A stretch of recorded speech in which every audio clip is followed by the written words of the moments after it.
Can we prove the ancient sites harnessed usable energy? The Russian pyramids research holds the key.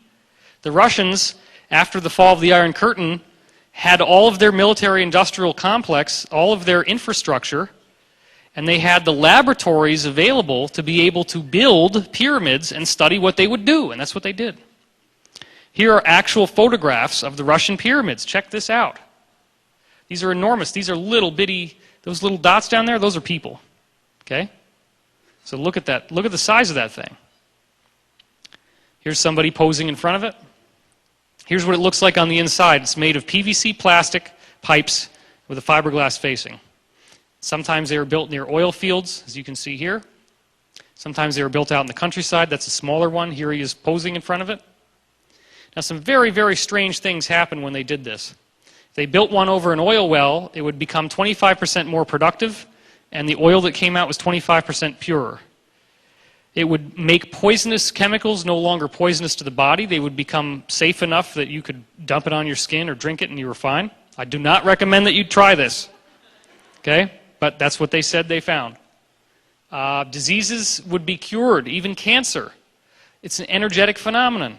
They had white underbred mice, and they injected them with a toxin that would normally destroy them. If 60% of the mice died from the toxin in the laboratory, when they put those same mice under the pyramid, guess how many of them died? Only 6%. So 94% of all the mice injected with a lethal toxin that were put in the pyramids that they built here that you just saw didn't die. Up to 400% increase in the productivity of agricultural seeds. You throw these seeds into the pyramid, guess what happens? You grow the same plants, but now they're 400% larger and they got better fruit. Everything is better about them. So you can grow super seeds. Strong electrical activity. You could put a little voltage pile, a little battery on top of the pyramid, and it generates current. It's fascinating. Significant earthquake reduction. This is where you start seeing how the Earth's energy fields are related to severe weather and severe earth changes. If you build these pyramids, then guess what happens with earthquakes? You don't get a big giant quake anymore. You get a bunch of little ones that don't cause any damage. You also see an enormous column of energy hundreds of miles wide around the pyramid. This is not electromagnetic energy. This is the energy that the Russians can measure, which they call torsion fields or the time field. That energy column, that hundreds of miles wide energy column from one pyramid is enough to cause big storm fronts coming through to kind of go around it, like there's a big circle there. They just whoop, go right around it. It's crazy. It's been proven. What they also did is they took giant slabs of granite that they were going to use to build these jail cells in Russia. That's a lot better than an American jail cell, isn't it? Take these granite slabs, and they built 5,000 prisoner cells from these granite slabs, and then they watched these guys. They didn't do anything else to their environment. They didn't do anything else to their diet or their medication. Now, one could argue, well, maybe the prisoners were really happy that they had a nice granite, cell that they could hang out in.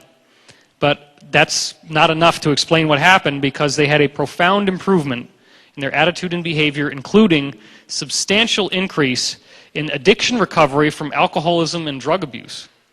So all these prisoners that are living in these jail cells that were charged up with granite from the pyramid, that's all that it was, all their behavior starts improving because they're living inside a harmonic resonating chamber. The granite crystals have actually changed their structure. If you think about how you magnetize an iron nail, you take a piece of iron, right, like a nail, and you start stroking it with a magnet. And the more that you do that, eventually it becomes magnetized and you can pick things up with it. Well, we know that the reason why that works is that all the molecules in the iron are now going north to south in their electrical charge in the same direction. That's what starts to cause it to happen. So we know that you can do it to metal. You don't see anything different about the nail, but we know that it becomes magnetic because the atoms are changing inside. The pyramid does the same thing to crystal. You put the granite crystals inside, the crystals change. I don't have it in the slideshow here, but another thing they did was just to take a bunch of granite rocks and just throw them all over the floor and leave them there. And what they found was that if they came back after a few months, the granite is usually a reddish color.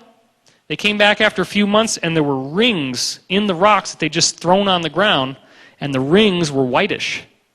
The granite changed color. It actually changed from a reddish color to a whitish color in a ring. That's how much these fields change crystals and their actual structure. This proves when you get to the point of earthquakes and how earthquakes can be changed and reduced by the pyramids, and how human behavior is improved by the pyramids. You just put the prisoners in those granite cells and they get much better. This proves that our consciousness is tethered to the Earth's consciousness. You harness the Earth's consciousness with a pyramid, which acts like a funnel for this energy. The energy that builds each molecule of the pyramid is an energy that is in you. So the energy that makes you who you are can be harnessed in the pyramid, just by the fact that it's shaped that way, because there's an energy that flows into every atom in that pyramid. And if the pyramid is a perfect sphere, then it's going to all flow in the same way. But if it's a funnel shape, it's going to flow in with a directional current. That's all it is. It's a funnel. It's very, very simple. This proves a connection between our consciousness and earthquakes, a connection between our consciousness and severe weather, a strong likelihood that our consciousness is directly affecting the Earth. That's a very important point. Of course, the greatest pyramid of all is, not surprisingly, called the Great Pyramid. And we know that when you go inside the Great Pyramid, they have this sarcophagus that you lie in. And the ancient technique was that it would cause you to have this meeting with your shadow, a projection of your shadow. You go into an out-of-body consciousness, and you go into this other realm, which is time-space, as we would now call it.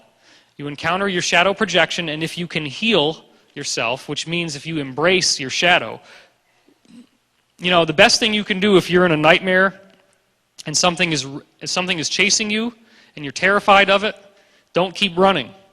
Stop running, turn around, say, who are you and what do you want? Don't be afraid at all. Get rid of the fear. And what you'll find is that if you're not afraid of it, you're going to start seeing it change.